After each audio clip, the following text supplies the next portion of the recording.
Tonight on Your Health, how to handle a mental health crisis call that comes in is what some police officers are learning this week.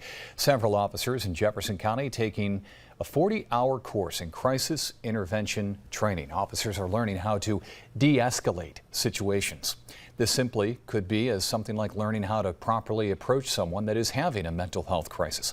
Ultimately, the goal is to prevent traumatic interactions like police brutality and to reduce unnecessary incarcerations.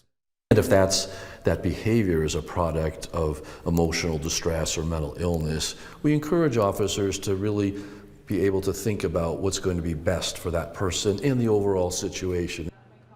The training was made possible through collaboration with the New York State Office of Mental Health.